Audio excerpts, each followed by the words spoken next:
오늘 우리에게 주시는 하나님의 말씀은 신약 누가복음 2장 25절에서 35절까지 말씀입니다. 제가 가진 성경으로는 신약 89쪽에 있습니다. 누가복음 2장 25절에서 35절까지 말씀 함께 읽겠습니다.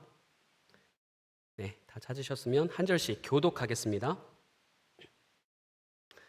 예루살렘에 시므온이라 하는 사람이 있으니 이 사람은 의롭고 경건하여 이스라엘의 위로를 기다리는 자라. 성령이 그 위에 계시더라.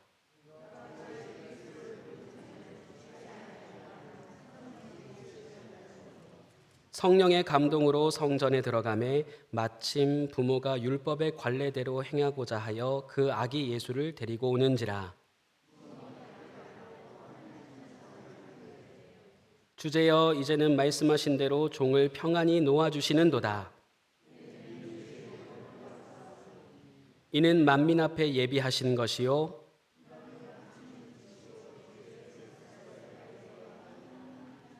그의 부모가 그에 대한 말들을 놀랍게 여기더라.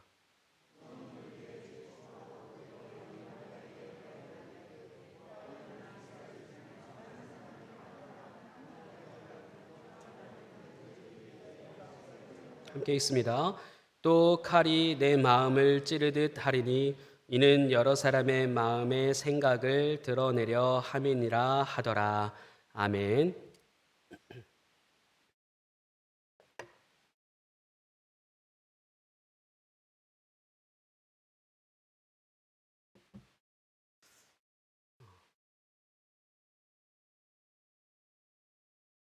우리를 아프게 하는 것들이 있죠. 죄송합니다만 땀을 많이 흘려서 머리가 산발이네요. 설교를 시작했는데 머리를 못 봐주겠어서 정리를 했습니다. 네. 아시죠? 저 항상 산발로 다니는 거. 예. 땀을 많이 흘려서 그렇습니다. 오늘도 굉장히 덥네요.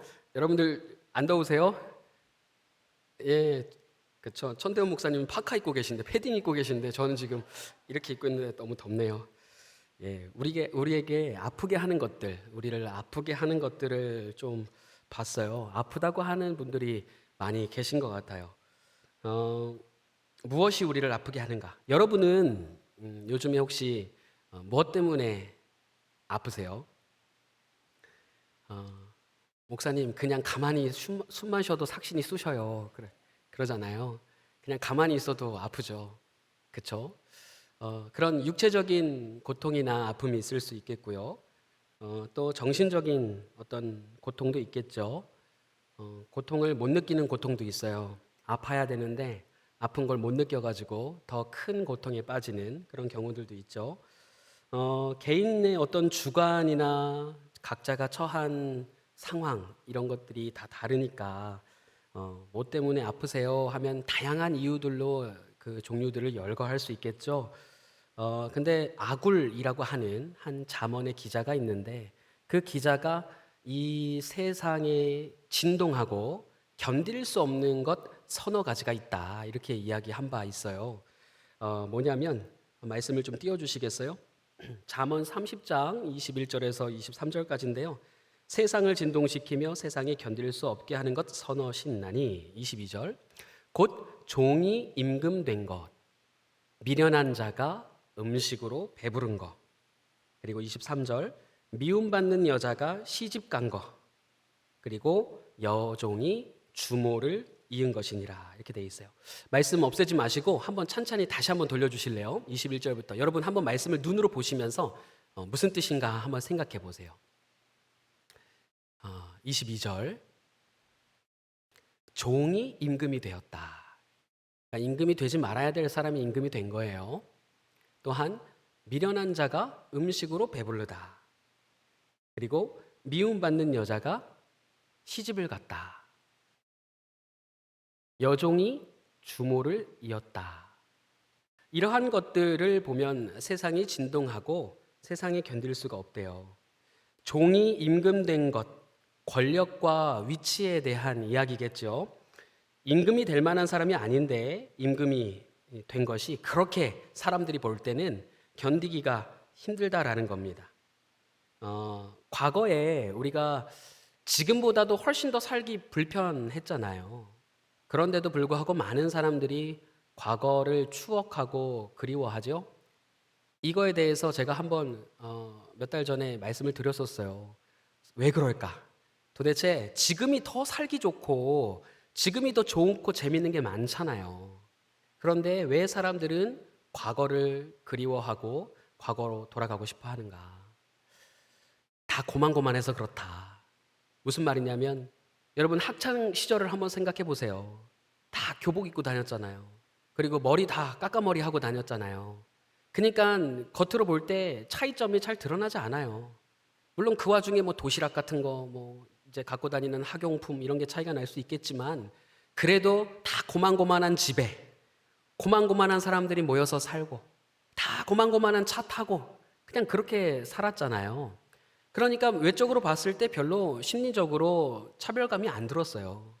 그런데 어떻습니까? 우리 한 사람의 학생의 주기를 이제 예를 들자면 교복을 딱 벗는 순간부터 어떻게 됩니까? 학교 다니는 이제 그 어떤 명성, 좋은 학교냐, 뭐 아니면은 뭐 전문대냐, 뭐 이런 거. 그 다음에 어떤 옷을 입느냐, 어떤 직급을 받느냐, 어떤 차를 타느냐, 달라지기 시작하면서 그런 것들을 보면서 점차로 이제 상대적인 심리적인 고통이나 박탈감이 든다라는 것이죠. 그러니까 지금이 훨씬 더 재밌고 편하다 하지만 그래도 차라리 고만고만했던 때가 더 재밌고 더 추억이 남지 않는가, 낭만을 느끼지 않았는가 그렇게 분석하는 이제 사회학자의 의견을 제가 소개시켜 드린 적이 있어요. 어쨌든 지금 이렇게 엄청난 자본과 노력을 투입하는데 그거에 비해서 행복 지수가 많이 떨어진다는 것을 알 수 있죠. 종이 임금된 거. 여러분 혹시 더 킹이라고 하는 영화를 보셨는지 모르겠는데 거기서 이제 조인성 배우님이 출연하거든요. 근데 이제 예고편에 이런 얘기가 나와요.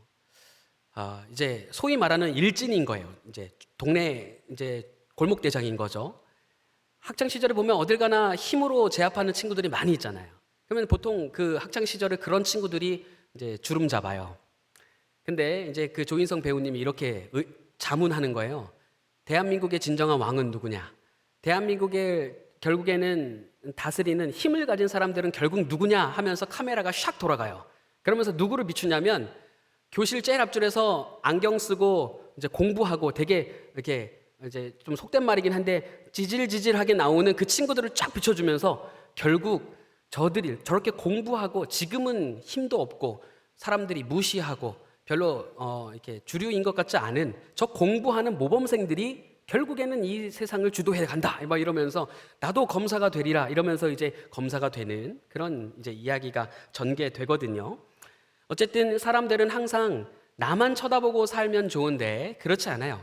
다른 사람들을 쳐다보고 사니까 특별히 이 종이 임금된 거를 보기 견디기 힘들다. 그렇게 이야기를 하는 것이죠. 여러분들 어떠십니까?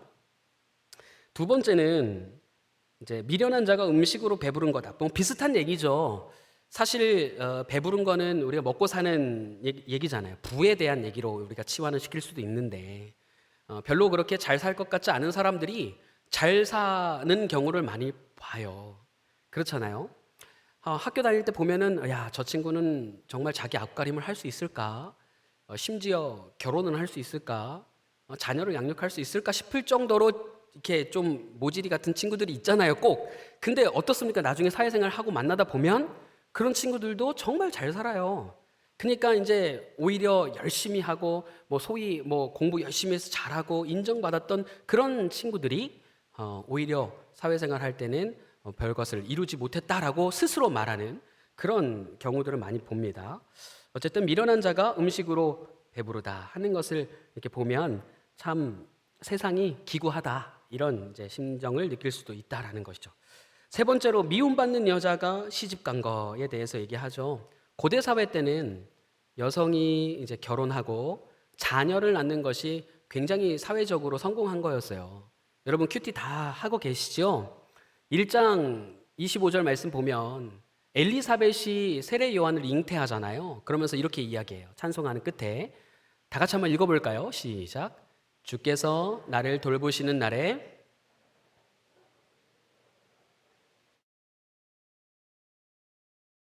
사람들 앞에서라는 말이 나오잖아요. 사람들 앞에서 내 부끄러움을 없게 하시려고. 자녀가 없는 것을 수치로 여겼어요. 그렇게 여김을 받는 그런 사회였거든요. 그러니까 그런 비참함, 수치스러운 삶을 살아가는데 하나님께서 은혜를 더하여 주셔서 자녀를 낳게 해주셨다라고 하는 찬송의 내용이에요. 정말 하나님께서 이렇게 사회적인 성공을 이루도록 이렇게 인도하실 때도 있지만, 그러나 그렇지 못해서 하나님 앞에 탄식하는 그런 사람들도 있다라는 것이죠. 네 번째로 여종이 주모를 이은 것이라 그랬어요. 여종이 주모를 이은 것. 이거는 기업을 이은 거죠. 여러분, 보통 상속은 누구한테 합니까? 자녀한테 하죠. 근데 지금 이 기업은 누구에게 상속된 겁니까? 여종에게 된 거예요. 그러니까 여종에게 기업이 상속된 것을 보면서 자식들이 어떤 마음을 갖겠어요? 어쨌든 이러저러한 안 좋은 마음을 갖겠지요. 이와 같은 이런 네 가지를 보면서 세상이 견디지 못한다, 이렇게 얘기해요. 이와 같은 것들이 주로 인간이 아픈, 힘들어하는 그런 이유이지 않나라고 지혜자가 얘기하고 있는 것입니다. 여러분은 어떻게 생각하십니까? 지금 한번 머릿속으로 생각해 보세요. 어떤 종놈이 왕이 됐는가? 어떤 미련한 사람이 배가 부른가? 어떤 꼴도 보기 싫은 사람이 기업을 잇고 잘 나가고, 어떤 미운 사람이 또 잘 됐는가? 이런 걸 떠올리게 되나요?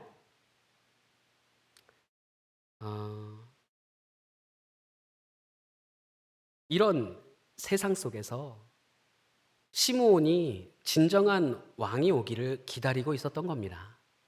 그러니까 이와 같은 네 가지를 보면서 로마 황제가 세상을 권력으로, 힘으로 제압하고 사람들을 못 살게 구는 그런 상황 속에서 메시아를 기다리는 시므온의 심정이 이 아굴의 잠언과 같다라는 것이죠. 얼마나 견디기가 힘들었겠어요.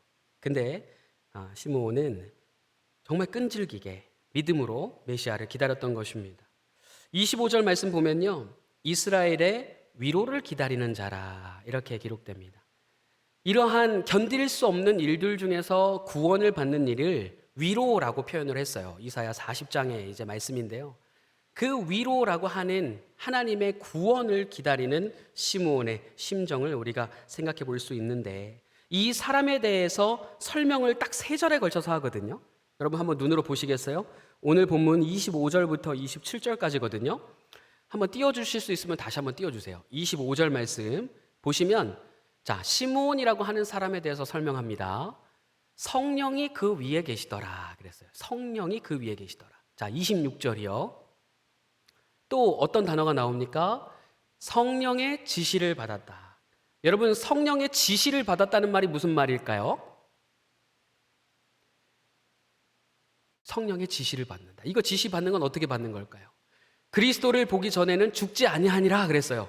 그러니까 시므온이 지금 이렇게 힘든 심정으로 견디고 있는데, 아픈 걸 견디면서 메시아를 기다리고 있는데, 그때 하나님 해주신 말씀이 그리스도를 보기 전에는 죽지 않을 것이다, 이렇게 말씀하셨대요. 이거를 도대체 어떻게 지시받은 거냐 이 말이에요. 제가 볼 때는 시편 89편을 읽은 거예요. 성령의 지시는 하나님의 말씀으로 받는 것입니다. 하나님의 말씀으로 받아요. 물론 직접적으로 계시할 수 있겠죠. 직접 계시가 있습니다만, 그러나 오늘 우리가 건전하게 해석하려면 하나님의 말씀을 통해서 지시를 받았다, 이렇게 해석하는 편이 훨씬 좋습니다. 아마도 시편 89편뿐만 아니라 성경 두루마리 곳곳을 읽었던 것 같아요. 그리스도를 볼 수 있다. 특별히 구약 성경에 에녹 이야기 있지 않습니까? 에녹은 결국 죽음을 보지 않고 하나님께로 갔다, 이렇게 이야기하잖아요. 어쩌면 시므온은 정말 이 성경을 의지하면서, 이 구약 성경을 의지하면서 하나님이 보내주시는 그 메시아를 간절히 기다렸을 것입니다. 자, 그렇게 성령이라고 하는 단어 또 나왔죠. 자, 27절도 띄워주세요. 27절 말씀 보시면 또 무슨 단어 나와요? 성령의 감동으로 성전에 들어가매 마침 부모가 율법의 관례대로 행하고자 하여 그 아기 예수를 데리고 오는지라. 성령으로 묘사되는 사람, 3절 설명됐는데 3절 모두에 뭐가 들어갑니까? 성령이 들어가는 거예요. 결국 이와 같이 참을 수 없는 고통 중에 있는 자들에게 핵심 키워드로 주어지는 것은 다름 아닌 성령인 것입니다. 혹 이 자리에 육체적인 고통이든 정신적인 고통이든지 간에 어떠한 고통을 호소하시는 분이 계시다면 성령을 기다리고 성령을 의지하실 수 있기를 축원합니다. 성령이 우리에게 필요한 것입니다. 자, 그러면 결국 이와 같은 정말 이 고통스러운 삶 가운데에서 우리가 의지할 것은 성령이에요.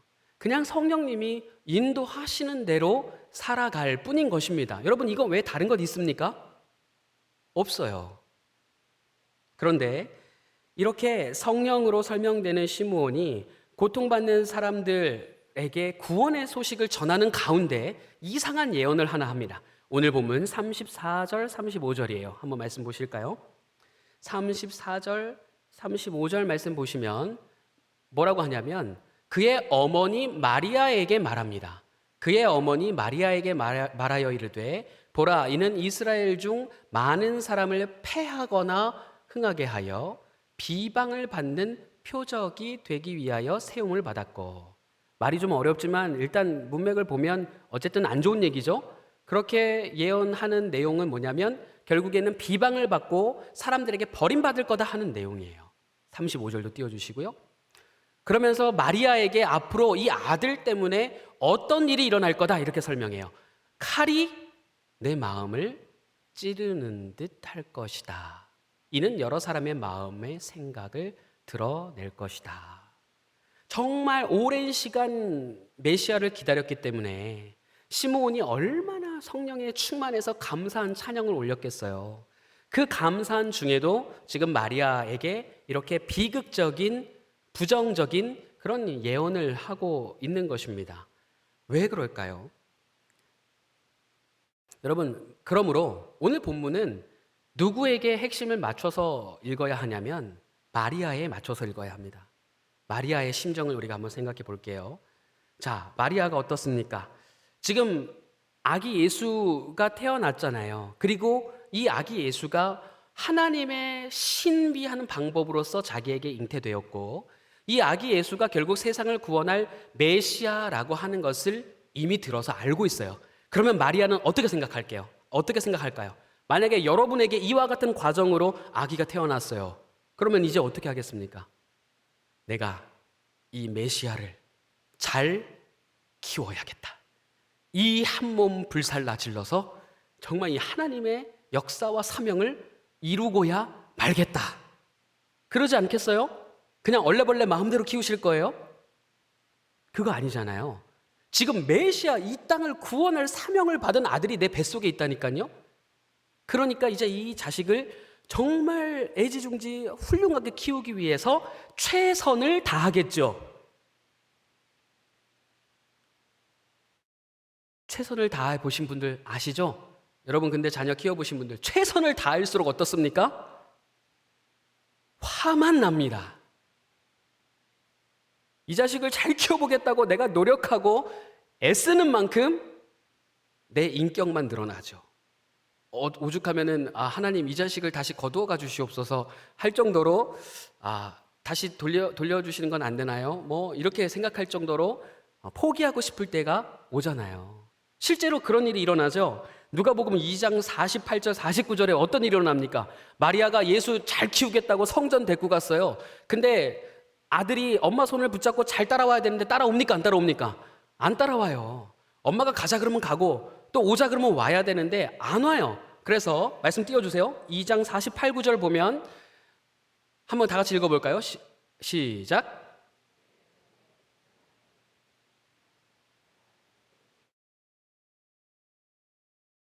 네, 이 내용이 아니죠.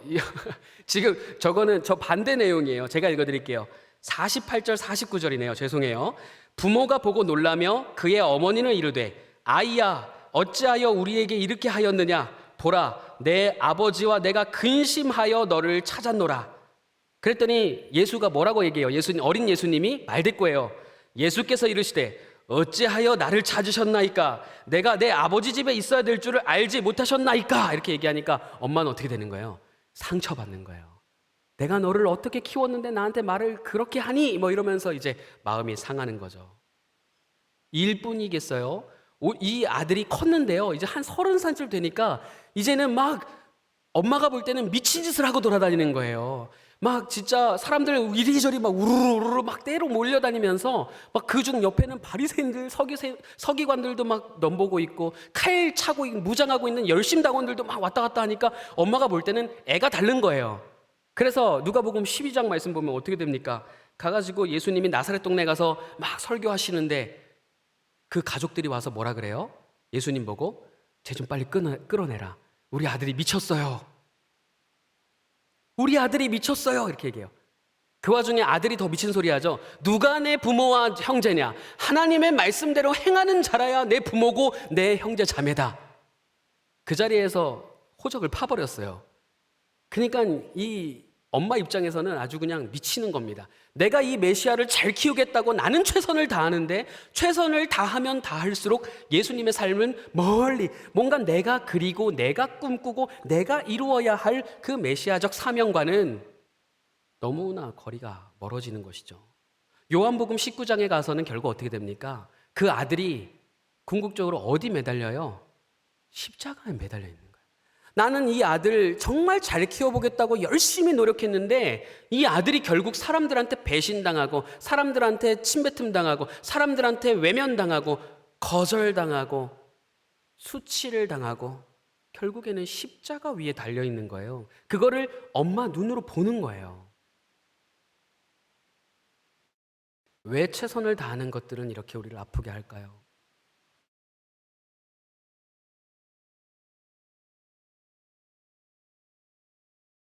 그러니까 마리아의 심정으로 우리가 생각을 해보면 다시 잠언 말씀을 읽을 때 새롭게 읽혀질 수 있어요. 여러분 아까 그 잠언 말씀 있잖아요. 우리는 아까 전에 어떤 놈이 이렇게 미련한데 배불러, 어떤 자격도 없는 놈이 임금이 돼서 우리를 이렇게 힘들어, 뭔가 다른 사람의 어떤 자격이나 이런 것들을 탓하잖아요. 근데 여러분 이 일들을 결국 누가 행하셨습니까? 예수 그리스도께서 행하셨어요. 잠언 말씀 다시 띄워주세요. 잠언 말씀을 예수님이 행하신 일로, 우리에게 행하신 일로 다시 한번 생각하고 읽어보실게요. 자, 22절 띄워주세요. 종이 임금된 것과, 여러분 우리의 신분이 원래 뭐였습니까? 여러분 금수저였어요? 흙수저였어요. 우린 종 중에 종이었어요. 죄의 종노릇하는 자들이었어요. 근데 그런 우리를 이끌어내셔서 어떻게 하셨습니까? 하나님 나라의 자녀 삼아 주셨어요. 여러분 똑똑하세요? 미련하세요? 목사님 그걸 내 입으로 말하기가 좀 그런데요. 그러세요? 여러분 우리 정말 미련하지 않아요? 그리고 우리 정말 굶주렸었잖아요. 하나님의 말씀이 지금 막 유튜브나 이런 걸로 넘쳐나는 것 같지만 우리는 여전히 목말라요. 배고픈 자들이었다고요. 이스라엘도 광야에서 만나와 메추라기를 주지 않으면 굶어 죽을 수밖에 없는 사람들이었어요. 근데 그런 자들에게 어떻게 하셨어요? 배부르고 만족하게 하셨어요. 23절이요. 여러분 우리 사랑받았어요? 미움받았어요? 하나님과 원수지간이었어요. 죄의 종노릇하고 하나님을 멀리하면서 하나님께 미움받았다고요. 결코 결혼할 수도 없었고 자녀를 낳을 수도 없는 죽음 그 자체였어요. 근데 예수님께서 어떻게 하셨어요? 우리를 거룩한 신부 삼아 주셨어요. 그리고 그 가운데 우리에게서 생명을 잉태하시고 거룩한 것들을 열매 맺게 하셨어요. 믿으십니까? 긴가민가 하세요? 여러분 우리는 종이었어요. 기업이 없었다고요. 땅도 없었고 건물도 없었고 아무것도 없었어요. 그런데 하나님이 우리를 어떻게 하셨어요? 약속의 땅으로 인도하셨어요. 우리에게 기업을 주셨다니까요. 하나님 나라의 지분을 주셨다고요. 그처럼 우리는 아무것도 아닌 존재인데 하나님 나라를 상속받은 자녀로서 세움받았다 이 말입니다. 그러니까 당연히 예수님을 마리아가 자기 최선대로 키우면 안 되죠. 지금 예수님은 무슨 일 하셔야 돼요? 저 일을 하시니까 세상이 진동하고 세상에 견딜 수가 없는 거예요. 그러니까 그 진동과 견딜 수 없는 온갖 미움과 핍박이 예수님에게 쏟아지는 거예요. 그러면 자연스럽게 우리도 어떻겠어요? 예수님을 믿고 따르는 우리에게도 그와 같은 고통과 질타와 박해가 쏟아지는 것 당연하지 않습니까? 그런데 결국 그게 하나님이 우리를 고통스럽게 하고 죽이시려는 뜻이에요? 아니에요. 결국 그 고통의 과정, 고난의 과정을 통해 결국은 우리를 영광의 그 한복판에 세우실 줄 믿습니다. 최선을 다할 때 왜 힘이 듭니까? 그 일을 너무나 사랑해서 그래요. 때로는 미련하고요. 때로는 가난하고 굶주려서 그렇습니다. 그러나 우리의 마음은 그렇게 최선을 다하는 것들을 너무너무 사랑해요. 그런데 그것 때문에 우리가 지쳐서 내가 선택했고 내가 믿었는데 그렇게 내가 좋아서 시작한 일인데 이제는 좀 신앙생활 조금 힘들다고 그만두고 싶으시다고요? 다른 사람들 저렇게 잘 나가는데 나도 다른 거나 좀 해먹고 살까 싶으시다고요? 예수님 믿기를 포기하시겠어요? 여러분들이 선택한 거잖아요. 좋아서 시작한 일이잖아요. 근데 우리의 고통은 도대체 어디에서 비롯되느냐라는 말이에요. 만약 예수 그리스도께서 하셨던 일로 우리가 생각하고 그 일에 동참한다면 이와 같은 고통들은 능히 감당할 수 있는 줄 믿습니다. 그런데 만약에 우리가 세속적인 시각으로 저 사람은 왕 임금감이 아닌데, 저 사람은 기업을 이을 감이 아닌데, 저 자리는 내 자리인데 라고 생각한다면 그 고통은 하나님이 주신 고통이 아니라 내가 자처한 고통이에요. 돌이켜야지요. 같은 말씀도 누구의 관점으로 읽느냐가 이렇게 다르다고 한다면 우리의 고통을 보는 시각도 달라져야 하는 것이 마땅하지 않겠습니까? 하나님의 시선으로 말씀을 보고 세상을 볼 수 있길 바랍니다. 최선을 다할 때 왜 아플 수밖에 없느냐? 결국에는 하나님께서 예수 그리스도를 통해 보여주신 사랑의 그 답이 있어요. 하나님의 최선이고 하나님의 열심이 그렇게 아픈 길이었기 때문에 그렇습니다. 마리아에게 칼로 마음을 찌르듯이 아플 거야 했을 때 마리아가 거부하지 않았어요. 거절하지 않았어요. 나름대로 최선을 다했지만 그래도 이렇게 응답했어요. 주님의 말씀대로 주의 여종에게 이루어지리이다. 이렇게 얘기했어요. 여러분, 최선을 다하고 계시죠? 최선 다하고 계시죠? 때로는 그래서 실패할 수도 있고 아플 수도 있어요. 그런데 괜찮아요. 다만 그게 나의 욕심 때문에 그 최선이 세속적인 걸로 변질되지 않도록 우리가 그렇게 돌이킬 수 있어야겠습니다. 여러분이 행하시는 그 최선을 통하여서도 하나님께서 일하실 거예요. 비록 마리아는 자기 최선으로 일했지만 어쨌든 그 가운데 고통 중에 있었지만 하나님은 어떠셨어요? 하나님의 구원의 역사를 이루어 나가셨다.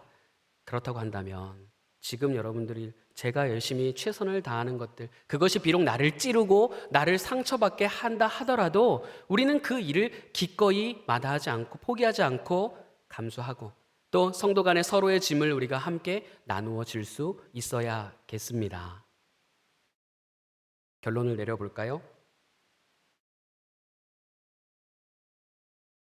최선을 다하면서 아픈 이유는 그 최선을 다하면서 지키는 사람을 너무 사랑하기 때문이다. 그런데 오늘 말씀한 것처럼 우리의 최선으로 하면 더 고통스러워질 뿐이니까 앞서 시므온에 대해서 설명한 것처럼 우리는 그저 성령 충만함을 바랍시다. 성령의 충만함, 성령을 의지하면서 주님이 인도하시는 대로 우리에게 주어진 삶을 감당합시다. 그렇게 감당할 때 하나님께서 하나님의 구원의 역사를 이루시는 줄 믿습니다. 우리의 모든 고난을 기꺼이 끌어안을 수 있는 주님의 마음을 구하는 저와 여러분이 될 수 있기를 주님의 이름으로 축복합니다. 우리 함께 기도합시다. 말씀으로 기도하실 때에는 하나님, 아굴의 세상이 진동하고 견딜 수 없는 그 지혜, 우리가 세상을 바라보면서 정말 고통 중에 있었는데 하나님은 그 일을 위해서 아들 예수 그리스도를 보내셨고 그 모든 고통을 그 아들 예수 그리스도에게 쏟아 부으셨습니다. 그 예수 그리스도 안에 종이었던 우리를 하나님 나라 백성 삼아주시고 미련하고 가난했던 우리를 하늘의 신령한 양식으로 먹여주시고 가업을 이룰 수 있는 우리에게 생명을 잉태하게 하시고 기업이 없었던 우리에게 하늘의 것을 상속해 주시는 그 예수 그리스도와 주님이 보내주시는 성령을 의지하여 이 시간 우리가 따라 살게 하여 주시옵소서. 우리의 모든 고통을 우리가 기꺼이 감수하며 껴안을 수 있도록 하나님의 마음을 부어 주시옵소서. 이 시간 함께 말씀을 기억하며 통성으로 기도하겠습니다. 살아계신 아버지 하나님, 이 시간 우리의 아픔의 이유들, 결국 우리가 하는 일들이 예수님의 일이기 때문임을 기억합니다. 인간의 모든 최선을 내려놓고 성령님께서 인도하시고 이끄시는 대로 따라갈 수 있기를 소원합니다. 하나님 우리 가운데에 하나님의 말씀을 보내주시고 깨닫게 하시고 또 신령한 양식으로 먹여주시니 아버지 하나님 이 세상의 고통스러운 모든 일을 예수 그리스도로 승화시키고 거룩하게 성화시키는 우리 모든 성도들 될 수 있기를 원합니다. 하나님 정말 우리 최선을 다하는데도 왜 이것밖에 되지 않느냐고 원망할 때가 많이 있었습니다. 그러나 주님 그것은 당연히 하나님께서 세상이 견딜 수 없는 일을 우리 안에서 행하고 계셨기 때문입니다. 왜 우리가 먹고 사는 것 때문에 원망합니까? 왜 권력과 지위를 가지고 낙심합니까? 우리에게서 모든 세속적인 눈은 거두시고 예수님 그 시선으로 우리 세상을 바라보면서 거룩한 삶 살아갈 수 있도록 역사하여 주시옵소서.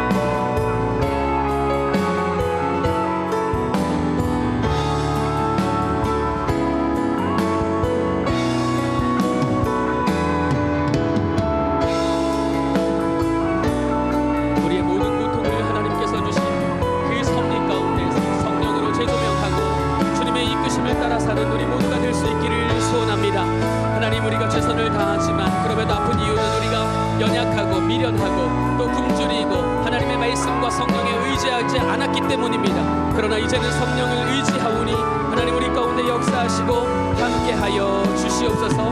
주님의 은혜를 우리